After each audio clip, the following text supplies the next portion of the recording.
Assalamu alaikum everyone. So, as most of you might know, the 33rd Nationals are going to be held in Islamabad. Currently, three rounds have been played, and I've decided that, well, I won't be playing the Nationals this year as I did the previous iteration of the event because of two main reasons. Number one, it's very hard to travel to another city and play chess as uh, I did a couple of days ago. I went to Islamabad and I recently got third place there. But that's beside the point. The other point is that I decided that it would be much more beneficial for me to cover the games played in the nationals than to actually go and play them. And that I'd learned much more about the game of chess than if I went there and played chess. Meaning I prioritized studying chess more than going to play chess. And also I have an internship coming up starting tomorrow, so I didn't want to miss that as well. So without much further ado, we'll be covering three games which were played in the nationals. Three very nice games, and yeah, we're gonna start off with round one. Then another video will come out for round two and three and four and five and six and till round 11, obviously. So coming to the game at hand. First off, we have the battle between Mr. Mubinuddin and FIDE master Sayyid Ahmed Ali. Mubinuddin had the white pieces and is a well-known player from Lahore. He is extremely solid, positional, and plays very good chess. And FIDE master Sayyid Ahmed Ali is from Islamabad. He works at the nuclear something, and he's a very strong FIDE master as well. So let's start. We have c4, the English opening, c5, knight f3, knight c6, knight c3, e5, d3, g6, g3, both sides win keto. You follow a very symmetrical structure. Black does have a bit of the advantage and will be making most of the shots because of the fact that he has this e4 pawn push and the fact that he has okay weakened his d5 square a bit, but he has ample compensation for that. Maybe ideas like f5 still exist in the position. So h6 and close off the position with e4, compensating the d5 square. Now something like d3 won't be possible in the future. So put a strong piece there, take control of the d4 square and f5. Takes, and now we can see that white isn't really playing very aggressively. White is playing very positionally and very solidly, I'd say. uh, takes, and now in order to create some imbalances within the position, he takes with the pawn, and now ideas of either side pawn push are available. Taking with the bishop over here doesn't really make that much sense because of the fact that sooner or later you're going to have to push this. And okay, you're pressurizing this, but and this is also incoming, but something like this, and now you have decisions to make, right? No, and this also exists, so you don't want to allow some sort of a strong piece over here. You want the light squared bishop to be available to kick off a strong piece that might land over here in the future. So we have knight h4 nonetheless, king h7. And now we can see that some sort of problems start to arise for black because of the fact that his light squares are so vulnerable. The queen's gonna jump in any moment now, and things might start to look a little bit dangerous for black. So bishop comes out, and first off we have the queen over here. Now obviously you can't take over here because of this check, which is going to be devastating. And then there's also this pawn is also falling after take something like this. So queen goes back, offering a queen trade. Queen takes, bishop takes, and we just trade off some minor pieces, going towards a draw. Uh, a3 is played, I guess, to stop this move, but this does weaken the b3 square tremendously. So over here, f4 is pushed, and now obviously black can take over here, but that would lead to some imbalances within the position. I believe this pawn would be weak, yes, but the king would open up, this knight jumping over here, and that's not something you really want to see. So white just goes back, knight jumps on to d4, bishop goes up, and then there's a check. And now obviously this move is very critical for black. Now for the first time in the game we have something to actually calculate for. No, now let's see what do we have here. Let's see the first move. What if bishop takes? Bishop takes, we have check over here, king goes back, and now we take over here. And what we are ending up with sort of over here is this structure where this pawn and this knight and everything, and then black is with the advantage over here obviously. So what other choice do we have? We can take over here, but this runs into, I guess, something like this, this, and this, and now everything is suddenly so weak, right? You're gonna take over here, this, all of these pawns are gonna get weak, and black is gonna have a very good time just collecting all of these off the board. So coming back to the critical position, what else does black have? Let's see. So he goes for this line here, and after this, actually this was what was played in the game, and then b3 is played. Okay, knight goes up. Obviously this position favors black, I believe, right now.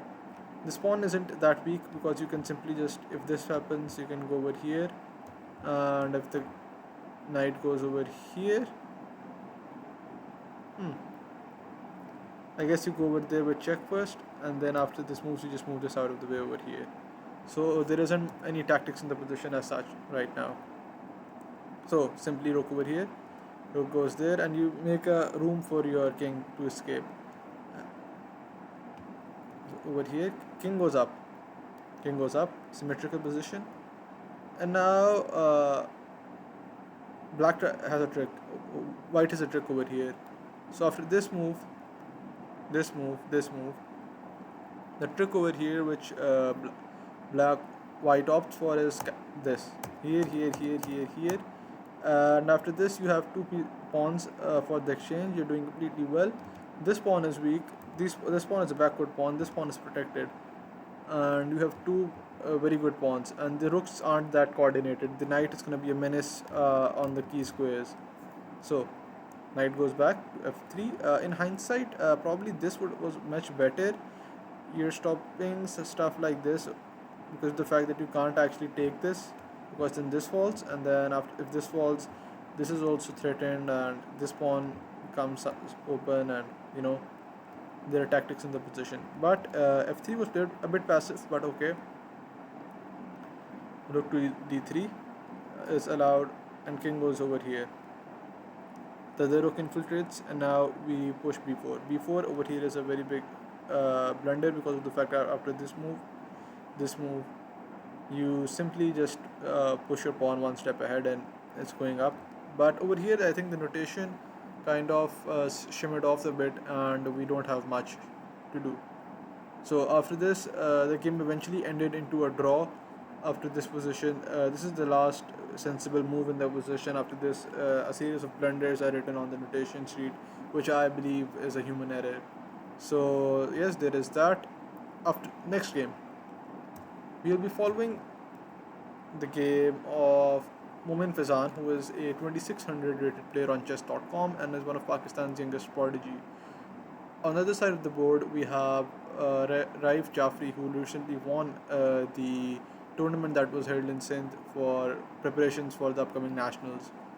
So both are very good players, and let's see what game they play. So Momin, having the white pieces, begins with the move knight to f3, a flexible setup, g6, c4, g7, knight c3, f6, and we transpose into the Grunfeld defense with the move d5. So e3, e6. A6 over here is a bit of an inaccuracy. The main line usually goes over here with castles, bishop e2, c5, and The reason I suspect he played a3 was a6 was to probably get his opponent out of theory. And also, you want to push b5 in the future in some sort of setups, and maybe he wants to do something. I don't know. Maybe in the future he wants to stop this. Maybe in the future he wants to stop knight over here.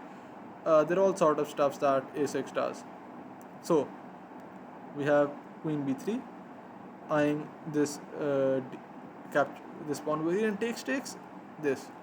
Now already black is misplaying the position a bit, I believe, by allowing this battery to line up, and doing this.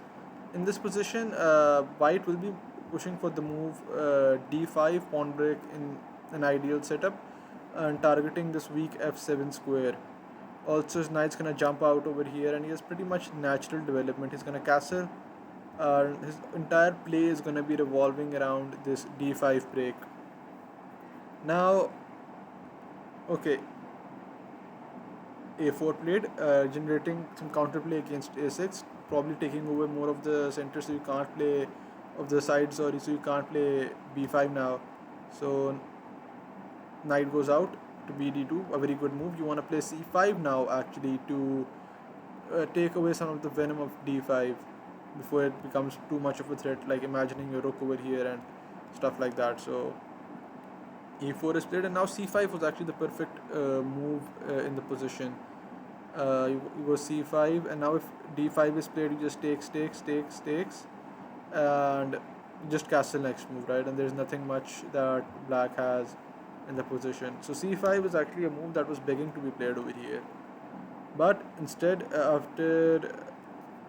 we have the move castles, which is okay move. But after takes, or after, sorry, pushing e5, knight goes here, knight goes there, and still you can see some sort of dark squared weaknesses are starting to exist within the position.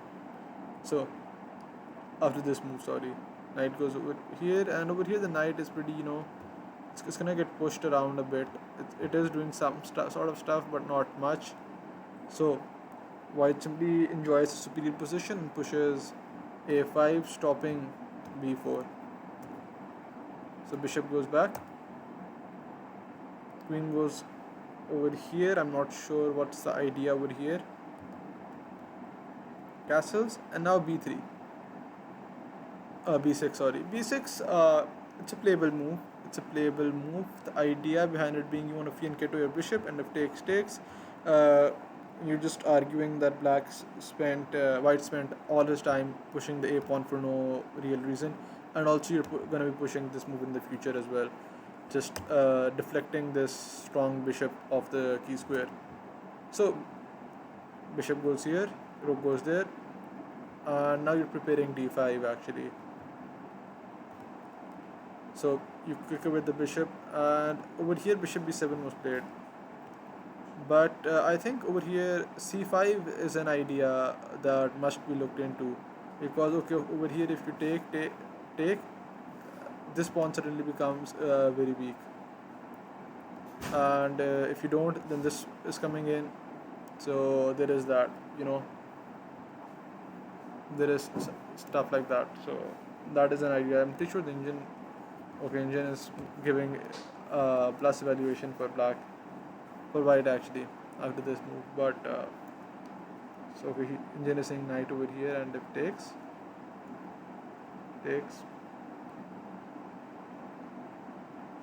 okay, there are tactics for, because it's a discovery in the position. Okay, so see, that's why it's good for me to analyze these positions rather than play the nationals myself. So over here,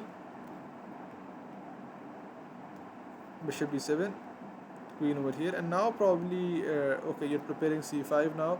That makes sense. Okay, I'm pretty sure c5 over here has to work. So c5, let's see what happens.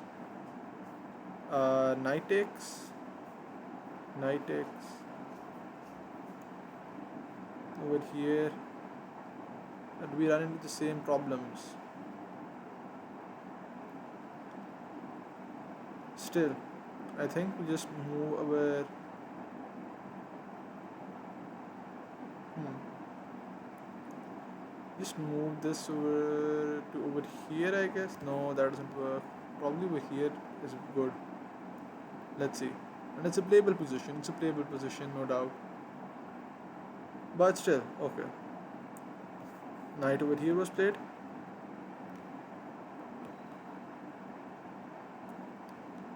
And now c5 literally becomes impossible. So black's is just gonna have to live with it. Bishop goes over here targeting the pawn, but to no avail because the rook just comes in.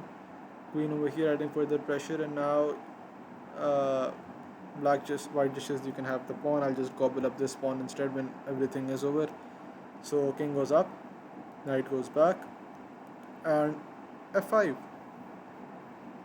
f5 is a mistake actually.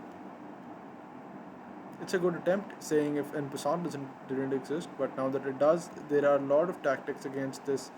With this bishop over here, after takes, queen takes, and now okay, knight goes over here, natural move. Here, and probably bring in the last knight into the attack as well. Here. It's a good move. You can't actually really take with the queen over here because of the fact that the bishop will take, and if you take with the knight, then the knight gets pinned. So this probably is played in the game as well. King g8, and now you just snap off with the bishop actually, and you win the exchange as well. So over here, and now you can either choose to snap off this pawn and hang mate, or what you can do is play slowly with the move rook to b3, attacking, bring another piece into the attack. So queen says I'm gonna grab a bishop, so there's a check, bishop blocks, and I want you guys to find the winning combination over here. With the move knight to h5, you cannot add another defender. Okay, you can try with this, but then something just simply like, I guess, this, and that's just GG right there. So in the game, this was actually played with queen c4, and now you absolute final nail in the coffin exists with the move knight captures bishop, and now if you take over here, there's a check over there, here, and you finally just go right here, sacrificing the bishop for mate, and that is the game. Next game.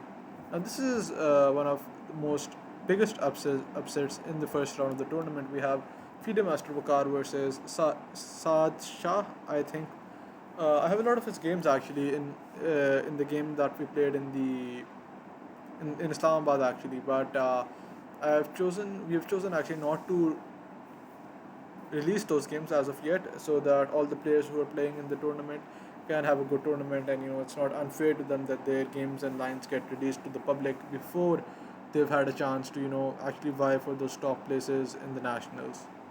So FIDE Master Waqar, having the white pieces, begins the move with the knight f3, d4, d5, c4, knight f6, d4, e6. We transpose into traditional Queen's Gambit declined structure. g5 and c5. A very traditional setup with c captures d5, e captures d5, and now white actually has the option of giving black an isolated queen spawn, but that would actually just favor black if you take over here, because of the fact that his bishop gets more active and he can just have more control over the d4 square. So actually taking over here is a bad idea. So over here there's something like this, and this is played, knights come out, takes, and black himself enters into this isolated queen spawn position.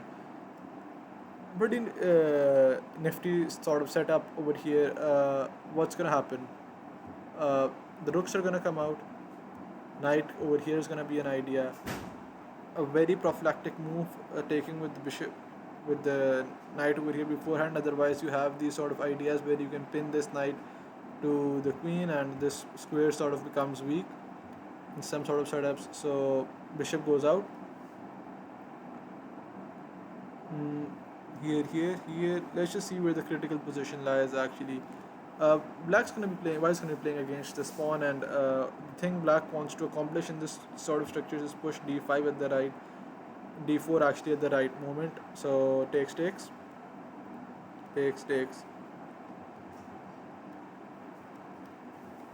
and over here he still has very good control over the d4 square, but the like dark squared bishop is going to be something that's going to be sort of a menace. Probably something like this, and this is something White needs to be wary of. So rook comes out, rook comes here, and now a very it's a move I think. Let's just analyze what happens if we play something like this. Okay, so maybe something like this. Hmm. That would be bad actually. That would be pretty bad. And maybe something like this, this.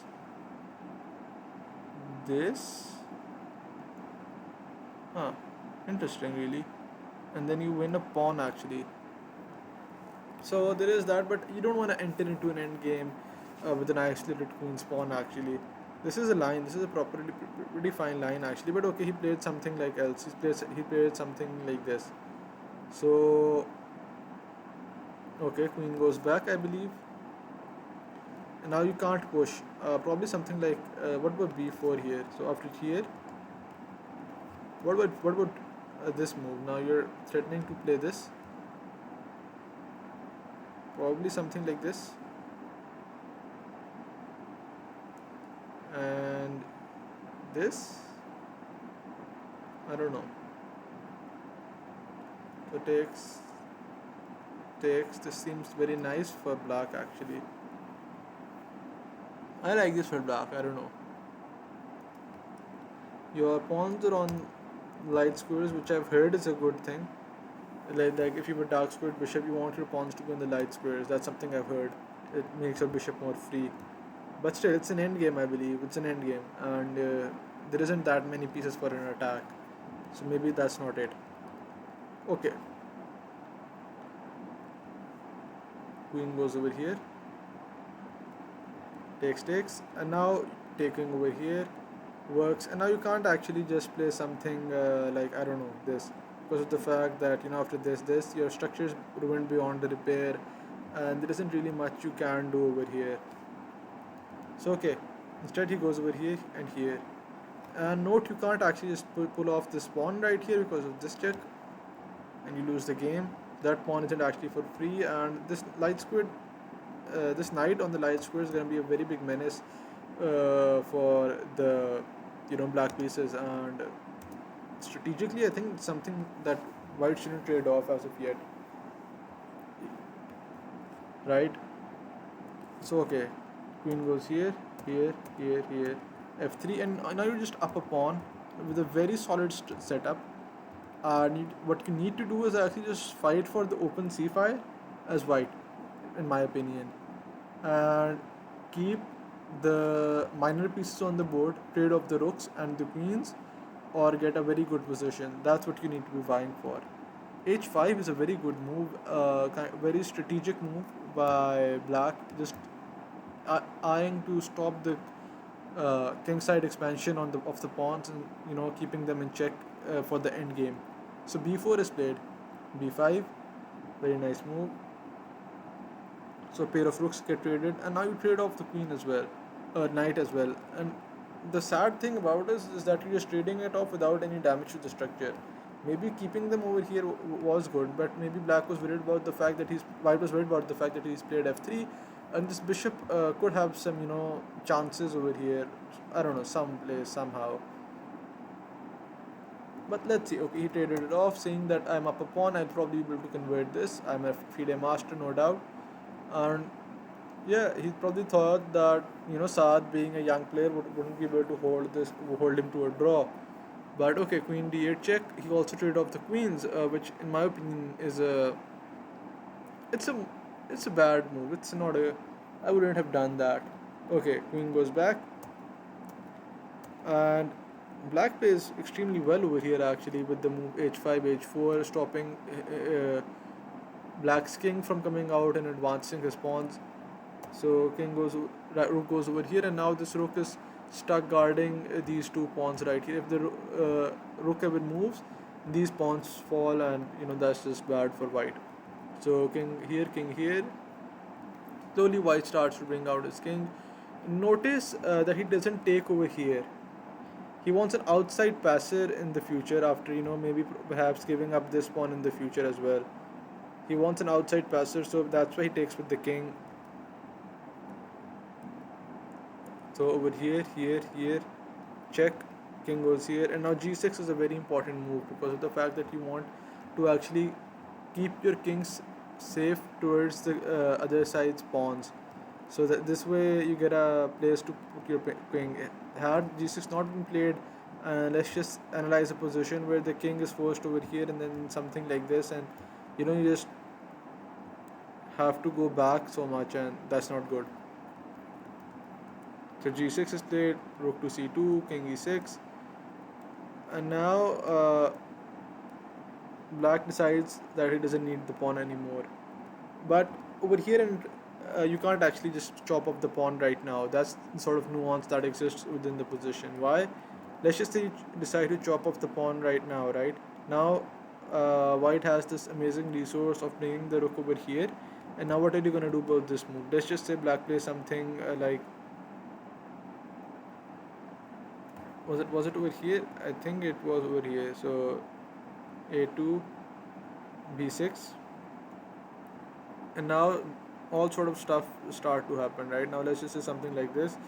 You just go over there, and now if over here you just bring in your king, that's gg.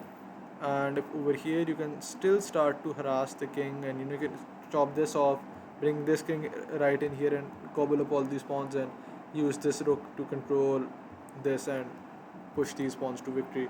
That's why you can't actually just take the pawn without much further thought. King over here has to be played, and now after this now you can take the pawn, because now your king is on the right side of the board, so to speak. So the rook goes up, you take the pawn. Both sides are now playing for an end game. Both sides are playing for a win actually now, but it's a dead drawn position. So white harasses black with his king and rook, and now the king ends up over here, which is, so to speak, maybe a slight inaccuracy that black can go over here, but these pawns are very fast. So check. I'm not sure why this move wasn't played here. I don't know. The engine probably just says dead draw. Acha, engine says okay, there's a check right here, and if takes, uh, something like this. Okay, the pawn is hanging, so you have to put that first. Here, here, here. Okay, it's still just a draw. Probably the fact that you can gobble up all these pawns, but this pawn will promote, so you will have to sack the rook for this. Very instructive actually. So what if happens if over here, and if this, there's this, check, here, here, here.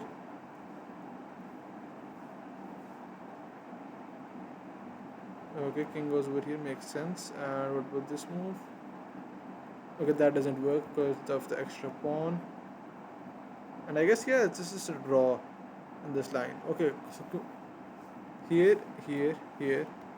You can't go after those pawns. Here. Over here, white finally makes the final error of the game with the move f5 for going this pawn. And after this, white just simply resigns the game because of the fact that the king is locked off and there's no way to stop this pawn from promotion. Instead, I think what he miscalculated is probably the fact that this move has to be played first, and then even now it's still just a draw, but after this move you go over here, and now if it takes, you simply just start pushing both pawns, and there's a check over here as well. That's pretty important. And after this move you just simply gobble off this pawn and promote this pawn to victory. So yeah, that is the game. These games aren't meant to get a lot of views, and I'm not gonna be doing this stuff that gets the most views. I'm just gonna be uploading these onto the channel for people who want to just see games analysis, and it's good for me as well to analyze these games and learn from them and absorb all I can. The analysis for this game was pretty shit actually.